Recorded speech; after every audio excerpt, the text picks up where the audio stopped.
Hello বন্ধুরা, কেমন আছো তোমরা সবাই? আশা করি অনেক অনেক ভালোই আছো। আর তোমাদের ভালোবাসায় আমিও অনেক ভালো আছি, কারণ তোমরা আমাকে যে পরিমাণে ভালোবাসা দিয়েছো এবং সাপোর্ট দিয়েছো তা আমি কোনোদিন ভুলতে পারবো না। তাই তোমাদেরকে মজা দেওয়ার জন্য আবারও একটি নতুন গল্প নিয়ে হাজির হলাম। গল্পটি শোনার মতো, আশা করি তোমাদের দাঁড়িয়ে যাবে এবং তোমরা হাতের কাজ করতে সবাই হেডফোন নিয়ে বসে যাও। ভাইজাও সব জানে। ভাবি বললেন তোর ভাইও রেডি আছে। আর হ্যাঁ, আজকে ভাইয়া না নাম ধরে ডাকবে আমাকে। দেখে ভাইয়া উঠে দাঁড়ালো। তাকে দেখে আমি মাথা নেড়ে সম্মতি জানালাম। ভাইজা জিজ্ঞেস করলেন তুমি কি সত্যিই প্রস্তুত? আমি বললাম হ্যাঁ আমি প্রস্তুত। আমার ভাই ও ভাবি অনেকদিন ধরে সন্তান ধারণের চেষ্টা করছিলেন কিন্তু সফল হচ্ছিলেন না। আমি তখন আমার বাবা মায়ের বাড়িতে থাকতাম। হঠাৎ করেই আমার ভাই আমাকে কে তার কাছে নিয়ে আসে এবং একাধিক রাত আমাকে তার স্ত্রীর মতো আচরণ করে কাটায়। আমি গর্ভবতী হয়ে যাই। আমার নাম তামিমা। আমি দেখতে অনেক সুন্দর, শরীরের গঠন নাই বা। বললাম ছেলেরা আমাকে একবার দেখলে চোখ ফেরাতে চায় না। মনে হতো তারা আমাকে কিছু বলতে চায় কিন্তু তাদের সাহস হয় নাই কখনো। আমার গল্পগুলো তোমরা শুনো কিন্তু সাবস্ক্রাইব করো না দয়া করে। গল্পগুলো ভালো লাগলে ভিডিওটি লাইক, শেয়ার এবং চ্যানেলটি সাবস্ক্রাইব করো প্লিজ। আমার বিয়ে 1 বছরও টিকেনি এবং সেই দুর্বলতার সুযোগ নিয়ে আমার মায়ের বাড়িতে থাকা আমার জন্য কষ্টের হয়ে উঠেছিল। আমার মা বাবা ও ভাইয়ের ঠাট্টা বিদ্রূপ দিন দিন বেড়ে যাচ্ছিল। তারা মনে করত যে আমি বাড়িতে থাকলে আমার ভাই আবার বিয়ে করতে পারবে না। আমার অসহযোগিতার কারণে আমি তাদের কথা শুনতাম, কারণ আমি আমার ইচ্ছামত প্রেমে করে বিয়ে করেছিলাম যা 1 বছরও টিকেনি। আমার মামাতো ভাই জানত যে তার চাচা ও খালা কতটা নিষ্ঠুর স্বভাবের। সে আমাকে বলল আপু তুমি আমাদের বাসায় এসো, এখানে তুমি শান্তি পাবে। আমার জীবন অনেক চেষ্টার পরেও স্বাভাবিক রাখতে পারিনি, কারণ তার পরিবারের সদস্যরা আমার সম্পর্কে ভুল ধারণা পোষণ করেছিল। আমি 2-6 বছর বয়সে বিয়ে করেছিলাম এবং 2-7 বছর বয়সে ডিভোর্স পেয়েছিলাম। সেই দিনগুলোর কথা বারবার মনে করতে চাইতাম না। তাই যখন সুনীল ভাইজা আমাকে তার বাড়িতে আসার জন্য আমন্ত্রণ জানালো, আমি সেই রাতেই সিদ্ধান্ত নিলাম যে আমি আর আমার বাবা মায়ের বাড়িতে থাকব না। আমার জিনিসপত্র গুছিয়ে বাসের চেপে রওনা দিলাম, কারণ আমার বাবা মাও চেয়েছিল আমি যেন বাড়িতে না থাকি। সুনীল ভাইয়ারের সঙ্গে আমার ছোটবেলার বন্ধুত্ব ছিল। সে এমন একজন যাকে আমি ভাই বলে ডাকতাম। তার কোনো সন্তান ছিল না আর সে আমাকে খুব খুশি মনে স্বাগত জানালো সুনীলের বাড়িতে। আমি কোনো অবজ্ঞার সম্মুখীন হইনি। সে আমার প্রযোজনের দিকে খুব যত্ন নিয়েছিল। সেই খুশির পরিবেশে আমি 6 দিন কাটালাম। সুনীল এবং তার স্ত্রীর মধ্যে একবারও কোনো ঝগড়া দেখিনি, কিন্তু আমার কারণে তাদের মধ্যে যেন কোনো সমস্যা না হয় তাই আমি সুনীলকে বললাম যে এখন আমাকে বিদায় নিতে হবে, হয়তো আমার উপস্থিতির কারণে তোমরা নিজেদের সময় পাচ্ছ না। সুনীল উত্তরে বলল এখন সময় পেয়ে আর কি লাভ। আমি বুঝলাম কিছু একটা সমস্যা আছে তাদের মাঝে। আমাদের বিয়ের 8 বছর পূর্ণ হলো। সুনীল আমাকে তার বাড়িতে কয়েকদিন থাকার অনুরোধ করল। সেদিন রাতে যে রুমে আমি ছিলাম, আমার রুমটা সুনীল ভাই এর রুমের পাশেই ছিল। আমি রুম থেকে বের হতেই সুনীল ভাইয়ার রুম থেকে কিছু আওয়াজ শুনতে পেলাম। মনে হচ্ছিল তার বউয়ের সাথে কথা বলছেন আর কিছু অদ্ভুত আওয়াজ আসছিল এত রাতে। এসব কথা ও আওয়াজ শুনে হঠাৎ আমার স্বামীর কথা মনে পড়ে গেল। রুমে ফিরে এসে কানে তুলো দিয়ে শুয়ে পড়লাম যাতে কোনো আওয়াজ না শুনতে পাই এবং চোখের সামনে কোনো অপ্রিয় দৃশ্য না আসে। পরের দিন ভাবির বাড়িতে শ্বশুর ও খালা আলাপ করছিলেন। খালা বললেন প্রিয়া তুমি আর আমি কবে শুনব? শুনতে পারবো? খালার প্রশ্ন শুনে প্রিয়ার মুখ ভেঙে গেল। সুনীল ভাইজা বলল আমাদের ফ্যামিলি প্ল্যানিং আছে কিন্তু এখনো ভাবিনি। প্রিয়া ভাবি ওখান থেকে চলে যেতেই খালা মুখ গোমরা করে নিজের রুমে চলে গেলেন। আমি বুঝতে পারলাম না কেন প্রিয়া ভাবি এত মন খারাপ করেছে। তাই আমি ওর রুমে গেলাম। তাকে কাঁদতে দেখে বললাম প্রিয়া তুই কাঁদছিস তোর খালার এই প্রশ্নে? সুনীল ভাই তো তাদের বলেছে যে তোমাদের ফ্যামিলি প্ল্যানিং আছে এবং তোমরা সবাই তা মেনে চলছো, এতে খারাপ লাগার বা কান্নাকাটি করার কিছু নেই। তুমি এখন শহরে থাকো, তোমার চিন্তা চেতনা অনেক উন্নত।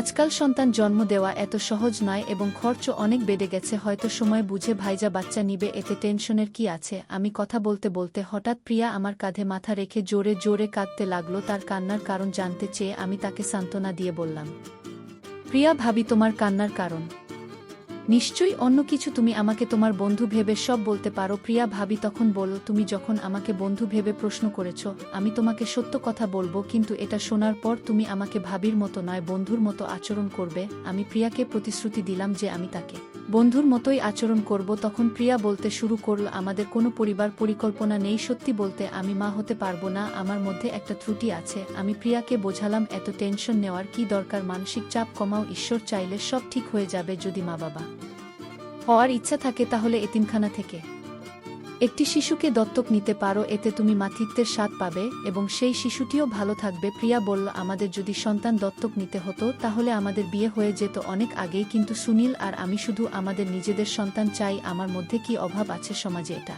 জানাজানি হলে আমার বদনাম হবে, আর এটাই আমরা চাই না। সুনীলের কথা শুনে আমি বললাম, তোমার চেষ্টা ছেড়ে দিও না, একদিন তুমি অবশ্যই মা হবে। সেদিন সন্ধ্যায় ভাইয়া ও প্রিয়া ভাবি আমাকে তার সাথে একটা পার্টিতে নিয়ে যাওয়ার কথা বলল। আমি প্রথমে যেতে রাজি ছিলাম না, কারণ আমি ঘরে একা থাকতে চেয়েছিলাম, কিন্তু প্রিয়া ভাবি আমাকে এত বকাচকা করল যে শেষমেশ আমি রেডি হয়ে ওর সাথে যেতে রাজি হলাম। আমি যখন রেডি হয়ে রুম থেকে বের হলাম, ভাইজা আমার প্রশংসা করে বলল, অনেক দিন পর তোমাকে রেডি দেখছি, তোমাকে অনেক সুন্দর লাগছে। তার কথা শুনে আমি একটু লজ্জা পেলাম। পার্টিতে পৌঁছার পর সবাই জানতে চাইল আমি কখন আসলাম। প্রিয়া ভাবি চুপচাপ মাথা নাড়ল। বাড়িতে ফিরে আমি রুমে গিয়ে জামাকাপড় বদলে রান্নাঘরে পানি খেতে গেলাম। তখন ভাই ও প্রিয়া ভাবি ঝগড়ার আওয়াজ ভেসে আসলো। ভাবি বাচ্চা না হওয়ার কারণে হতাশায় কাঁদছিলেন। আমি প্রিয়াকে বললাম, এই বিষয়টা আমি আগে বুঝিয়েছি, বারবার একই কথা বলা ঠিক না, এবং সেখান থেকে চলে এলাম। রান্নাঘর থেকে পানি নিয়ে সোজা রুমে এসে বই পড়তে বসলাম। কিছুক্ষণ পর প্রিয়া ভাবি আমার রুমে এসে অদ্ভুত দৃষ্টিতে তাকালেন। আমি বললাম, ভাবি কিছু বলতে চান? তিনি এসে আমার পাশে বসলেন। 2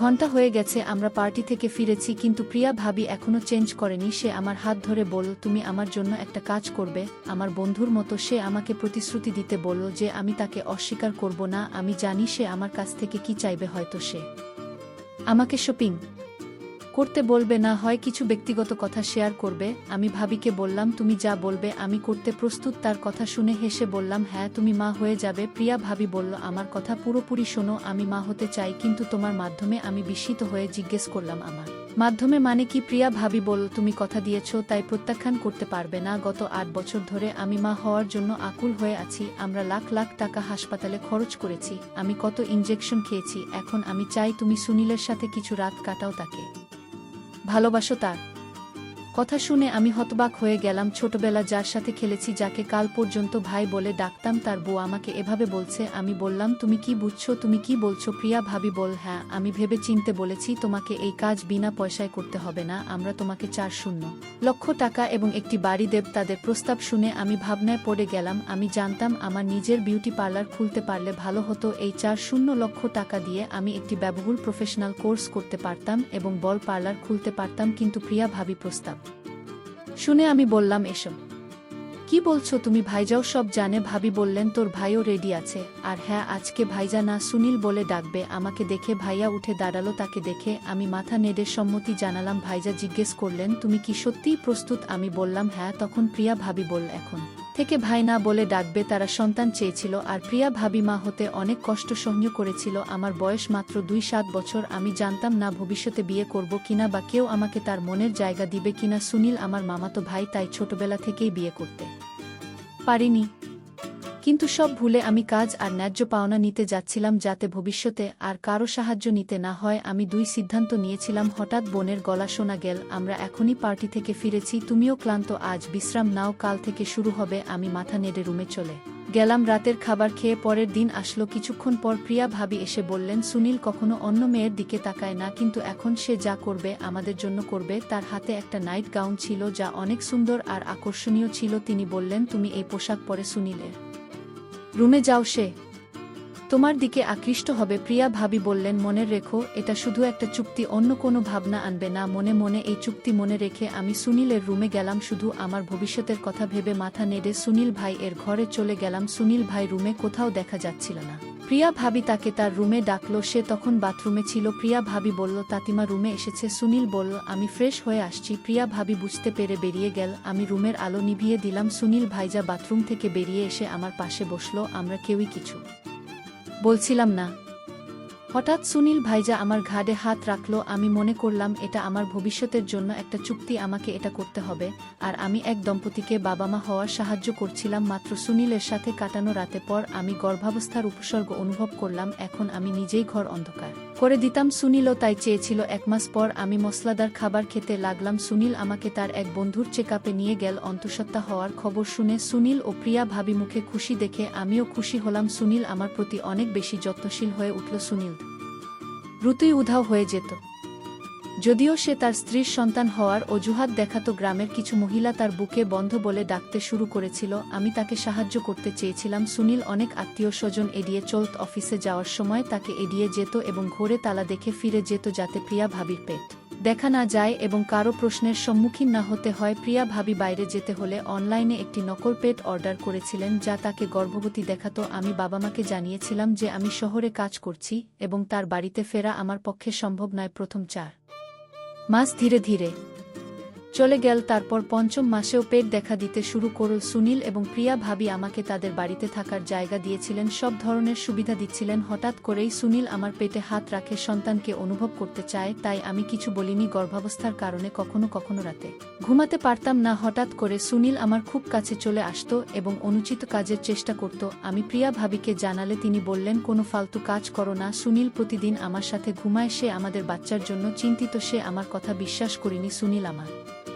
কাছে রোজ আসতে শুরু করেছিল, যা শুধুমাত্র আমাদের চুক্তির অংশ ছিল। আমাদের মধ্যে চুক্তি ছিল, কিন্তু সুনীল আমাকে ভালোবাসতে শুরু করছিল। একদিন সে আমার রুমে এসে আমার ভারী পেট নিয়ে না বুঝেই আমার শরীরের উপর জোর খাটাচ্ছিল। আমি জিজ্ঞেস করলাম, তুমি কি করছো? কিন্তু সে কিছু না বলে চালিয়ে গেল। সে আমার খুব কাছে আসতে চাইল, আমি ভয়ে কিছু বলতে পারছিলাম না। তিনি সেসব করে চলে গেলেন আর আমার মনটা খুব খারাপ হয়ে গেল। আমি ভাবছিলাম এই অবস্থা থেকে কিভাবে বের হব। আমার পেটের বাচ্চার জন্য এসব খারাপ হবে। পরের দিন সকালে প্রিয়া ভাবি আমার রুমে এলেন। আমার উঠতেও কষ্ট হচ্ছিল। দিদি আমাকে বিছানা থেকে উঠতে সাহায্য করলেন। উঠে দেখলাম বিছানা নষ্ট হয়ে গেছে। প্রিয়া ভাবিও ভয় পেয়ে গেল। ডাক্তার ওষুধ দিয়েছেন, পরিস্থিতি কিছুটা নিয়ন্ত্রণে এসেছে, কিন্তু ডাক্তার বললেন ভবিষ্যতে এমন হলে গর্ভবতী মহিলার জীবন বিপন্ন হতে পারে। আমি প্রিয়া ভাবি বললাম, কয়েকদিন আগে আমি তোমাকে বলেছিলাম সুনীল আমার রুমে এসে শুধু পেটে হাত দেয় না, অন্য অন্যায় করারও চেষ্টা করে, কিন্তু তুমি আমার কথায় বিশ্বাস করনি। এখন আমি নিশ্চিত যে তুমি আমার কথা বিশ্বাস করবে। সে অনুভব করেছিল